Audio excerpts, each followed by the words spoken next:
பெருமான் மதுரையிலிருந்து திருப்பெருந்துறை நோக்கி புறப்பட்டார். கற்பனை பண்ணீங்க, சொக்கநாதர் மணிவாசகர் அவர் கும்பிட்டு இருக்கும்போது அப்படியே பார்க்கிறார், ஸ்கேன் பண்றார். முதல்ல உலகத்துக்கு ஸ்கேனிங் மிஷின் கண்டுபிடிச்சு கொடுத்தவர் சிவபெருமான், மறந்துடாதீங்க. உண்ணா அப்படி பார்க்கிறார், அந்த ஆன்மா அப்படியே ஸ்கேன் பண்றார். ஏன்னா ஆன்மா எங்க இருக்குதுங்க? உள்ளுக்குள்ள தானே இருக்குது. உள்ளுக்குள்ள எங்க இருக்குன்னு நமக்கே தெரியாது, உள்ளுக்குள்ள இருக்குது. அது அப்படியே ஸ்கேன் பண்றார். இந்த ஆன்மா பக்குவப்பட்டுருச்சா? எரிவினை ஒப்பு வந்துருச்சு. முதலமைச்சராக இருக்கிறது சந்தோஷப்பட்டாரா? கிடையவே கிடையாது. பின்னாடி தர்மடி அடிக்க போறாங்க, வருத்தப்பட போறாரா? அதுவும் கிடையாது. பார்த்தார் சுவாமி, வெரி குட், இவருக்கு ஆன்ம பக்குவம் வந்துருச்சு. அப்ப இருவினை ஒப்பு வந்த உடனே இவருக்கு மலபரிவாக நீங்கிருச்சு. ஆணவ மலச்சார்பே இல்லை. ஆணவம்னா ஆணவத்துக்கு 7 கூறுகள் படிச்சிருக்கோமா இல்லையா? மோகம், மதம் இப்படிலாம் படிச்சிருக்கிறோமே. இந்த காசை வச்சு வீடு கட்டிக்கலாம். இப்ப அவர் என்ன பண்ணலாம்? அமைச்சர் 50% அங்க 50% நம்ம வீட்டுக்கு தள்ளிக்கலாமா இல்லையா?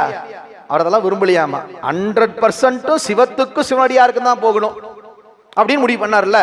சாமி பார்த்தார், ஆன்மாவுக்கு ஆணவ மலச்சார்பே இல்லை. ஏன்னா ஆணவ மலச்சார்பு இருந்தாதாங்க நமக்கு விருப்பு வெறுப்பே வரும், ஆசை வரும். காசு மேல எதன் மேலையும் ஒரு பற்று வரணும்னா ஆணவம் இருக்குதுன்னு அர்த்தம். நல்லா புரிஞ்சுங்க.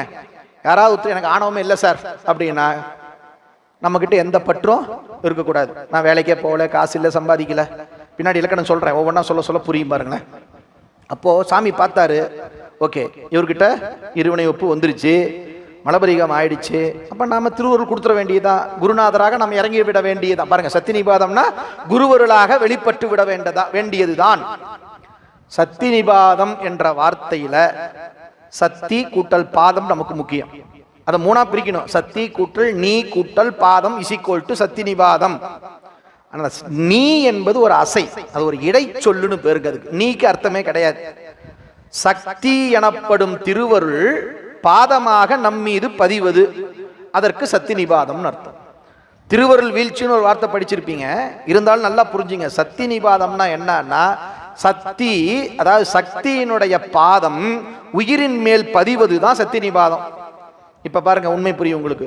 திருவருள் அப்படியே வந்து, hi how are you, I am Sivaperuman, என்னுடைய திருவடியை உன் தலைமையில் வைக்கிறேன் எங்கேயாவது வச்சிருக்காரா? எப்படி வராரு? குருநாதனாக வந்து தான் திருவடி தீட்சை கொடுப்பார். கரெக்டா? அதுக்கு பேர் தான் சத்தி நிபாதம். அதுக்கு பேர் தான் சத்தி நிபாதம். இப்ப இறைவன் என்ன பண்ண போறாரு? குருந்த மரத்தடியிலே குருநாதராக காத்திருந்து வந்த மாணவராகிய மணிவாசகனுடைய திருமுடியிலே தன்னுடைய திருவடியை வைக்க போகிறார். சத்தி நிபாதம் அங்கே நிகழ்ந்தது, திருவடி தீட்சை கிடைக்க பெற்றது. எனவே அவர் ஞானி ஆகினார்.